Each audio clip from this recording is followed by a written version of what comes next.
తాకట్లో ఉన్న మీ బంగారాన్ని విడిపించి ఆ రోజు ఆన్లైన్ రేటుకి కొంటాం. Sharma gold company.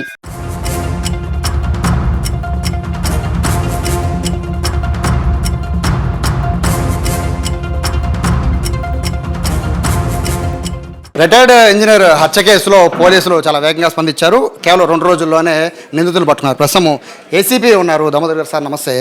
చాలా సెన్సేషన్ అయిన కేసు. రిటైర్డ్ ఇంజనీర్ని ఇంట్లో ఎవరు లేని టైంలో కేర్ టేకర్ చంపేయడం అనేది సెన్సేషన్ అయింది. చాలామంది భయపడుతున్నారు కేర్ టేకర్ల విషయంలో, అంటే ఇష్యూ చూసిన తర్వాత.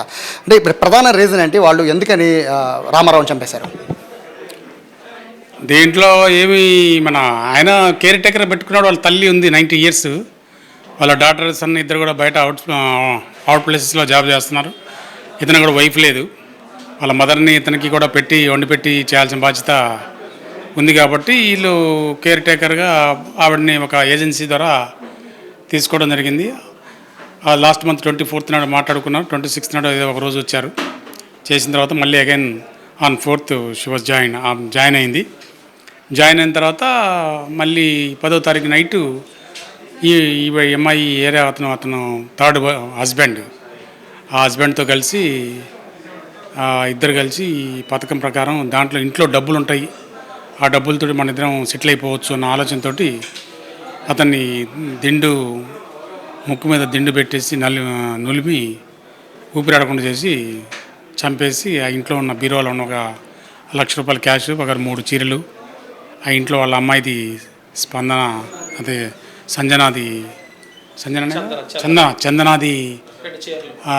పర్స్ తీసుకొని హ్యాండ్ బ్యాగ్ తీసుకొని వెళ్ళిపోయారు.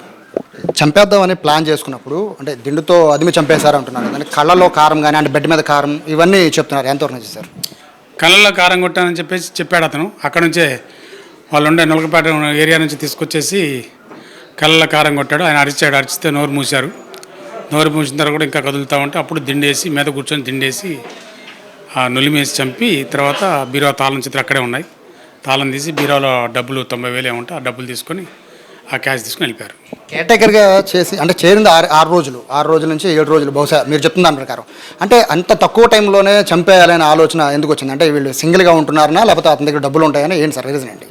ఇతను సింగిల్గా ఉన్నాడని ఒకటి, తర్వాత వీళ్ళకి అప్పుడే ఈ అమ్మాయి కూడా ఏంటంటే ఫస్ట్ భర్తను వదిలేసింది, రెండో భర్తను వదిలేసింది, మూడో భర్త. వీళ్ళ లైవ్లీవుడ్ ఏమి లేదు వీళ్ళకి. కాబట్టి ఈ డబ్బులు ఏమైనా వీళ్ళ ఇంట్లో ఎక్కువ అమౌంట్ ఉంటుంది, ఆ డబ్బులు తీసుకుంటే ఎటైనా వెళ్ళిపోయి బతకొచ్చని ఆలోచనతో వాళ్ళు మర్డర్ చేశారు.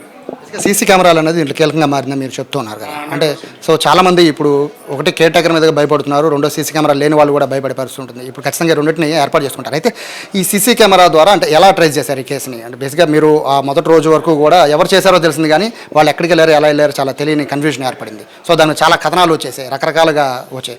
సో ఎలా వాళ్ళని ట్రేస్ చేశారు? సీసీ ఫుటేజ్ ద్వారానే మా వాళ్ళు కంట్రోల్ రూమ్లో, కమాండ్ కంట్రోల్ రూమ్లో కానివ్వండి, ఇంకా ఈ యొక్క మన మెయిన్ రోడ్ మీద ఉన్న ఇండివిజువల్ కెమెరాస్ ద్వారా కానివ్వండి ట్రాక్ చేసి మా యొక్క మాచవరం సిబ్బంది ఈ యొక్క ముద్దాలను పట్టుకోవడం జరిగింది. అదేవిధంగా సిపి గారు కూడా మనకి సిపి గారు వచ్చిన దగ్గర నుంచి కూడా సీసీ కెమెరాలు పెట్టాలి అన్న ఉద్దేశంతో నెంబర్ ఆఫ్ ఏరియాస్లో సీసీ ఫుటేజ్ పెట్టడం జరిగింది. ఆ యొక్క సీసీ ఫుటేజ్ వల్ల ఈరోజు ఈ మాకు మర్డర్ కేసు డిటెక్ట్ అయింది. అది కూడా ఓన్లీ అది సిపి గారి యొక్క మెయిన్ ఇంపార్టెన్స్, అది సిపి గారి వల్ల ఈ కేసు డిటెక్ట్ అని చెప్పాలి. ఎందుకంటే సిపి గారు సీసీ ఫుటేజీలు అనేది సీసీ కెమెరాలు పెట్టడం అనేది సారే ప్రెజర్ చేసి ఒత్తిడి పెట్టి మా అందరితో కూడా అన్ని ఏరియాలో కూడా సీసీ కెమెరా పెట్టించాడు. పెడుతున్నాం, ఇంకా పెడతాము.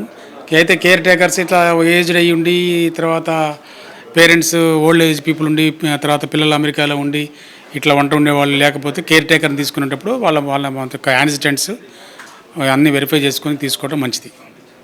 సో ఇది చెప్తున్నారు. కేర్ టేకర్ కేవలం ఒంటరిగా ఉన్నారు, పైగా డబ్బు ఉంటుందనే కోణంలోనే కేవలం 6 రోజుల అంటే చేరి 6 రోజులు అవుతుంది, 6 రోజుల్లోనే చంపేయడం జరిగింది. అత్యంత దారుణంగా కళ్ళలో కారం కొట్టి తర్వాత దిండుతో అదిమేసి అతని భర్తను తీసుకువచ్చి చంపేసిన తర్వాత నేరుగా ఎక్కడి నుంచి వాళ్ళు చెన్నై వెళ్ళిపోయినట్టుగా కూడా చెప్తున్నారు. మొత్తం మీద పోలీసులు కేవలం 2 రోజుల్లోనే ఈ కేసుని చేసిన అనంతరం మీడియా ముందు 2 నిందితులను కూడా ప్రవేశపెట్టారు. కెమెరా పర్సన్ కృష్ణతో సాయి, సుమన్ టీవీ, విజయవాడ నుంచి.